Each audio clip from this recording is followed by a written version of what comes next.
بسم الله الرحمن الرحيم. اللهم صل وسلم وبارك على سيدنا محمد. ازيكم يا حبايبي؟ عاملين ايه؟ يا رب تكونوا بخير. اذا كنت اول مره تزوري مطبخ عزه، يا ريت ما تنسينيش باللايك والشير والاشتراك في القناه. النهارده يا حبايبي هنعمل اكله مع بعض سريعه ولذيذه. الاكله دي بصراحه بتنفع خالص لما تكوني راجعه من الشغل متاخره، فعايزه تعملي اكله سريعه وفي نفس الوقت تكون لذيذه وبيحبوها اولادنا. عبارة عن صينية بطاطس بالفراخ.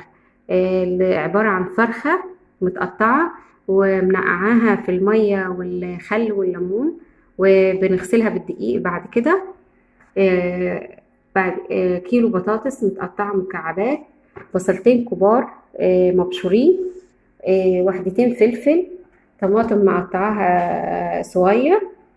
التوابل عبارة عن كزبرة وملح بفلفل وورق لورا وحبهان وملح بالكمون. خليكم معانا عشان نعرف ازاي نعمل صينية البطاطس. نجيب الصينية يا حبايبي ونرش الطماطم، مش كتير، ونحط البصل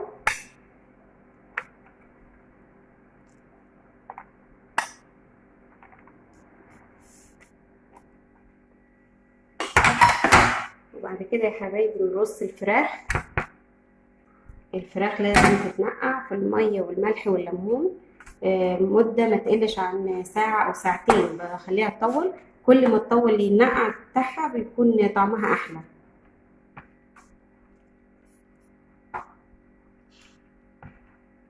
نرص الفرخة كده، والطماطم لما تكون متقطعة أحسن ما تعصريها في الخلاط، بتكون لذيذة خالص في الصينية دي. نحط البطاطس. بجد طعم البطاطس هنا مختلف خالص وجميل خالص. نرشها كده. ممكن الصينية دي تعملي عليها مكرونة بالصلصة، تعملي رز بالشعرية، باختيارك انتي، بس النهاردة هنعمل عليها رز بالشعرية. هوزع البصل،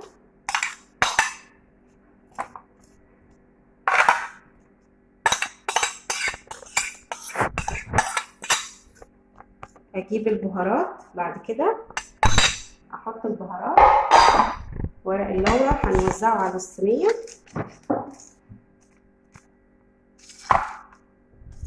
نحط الحبهان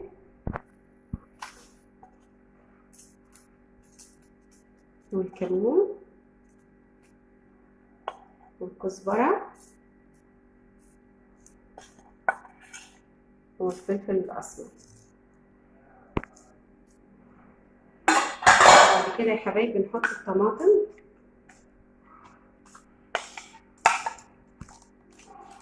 ونحط الفلفل الاخضر، نوزعه على الصينيه كويس.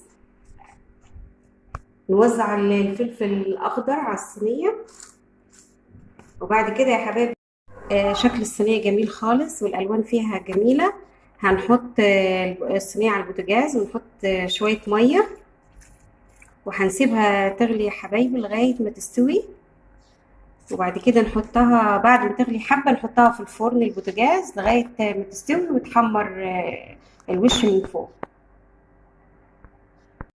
وزي ما قلنا يا حبايبي هنعمل رز بالشعريه جنب صينيه الفراخ بالبطاطس.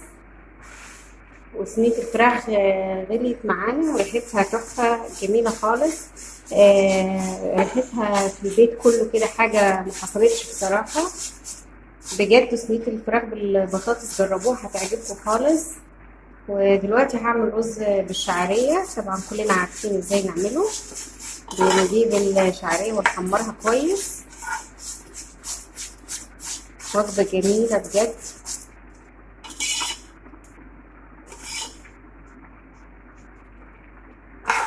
الشعريه حمرت يا حبايبي، هننزل عليها بالرز. نحط الرز،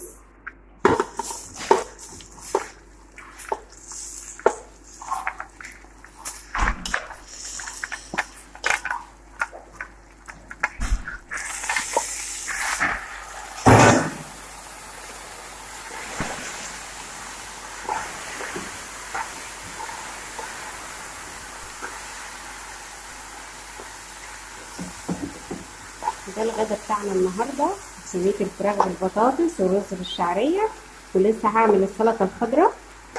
اكله سريعه وجميله خالص.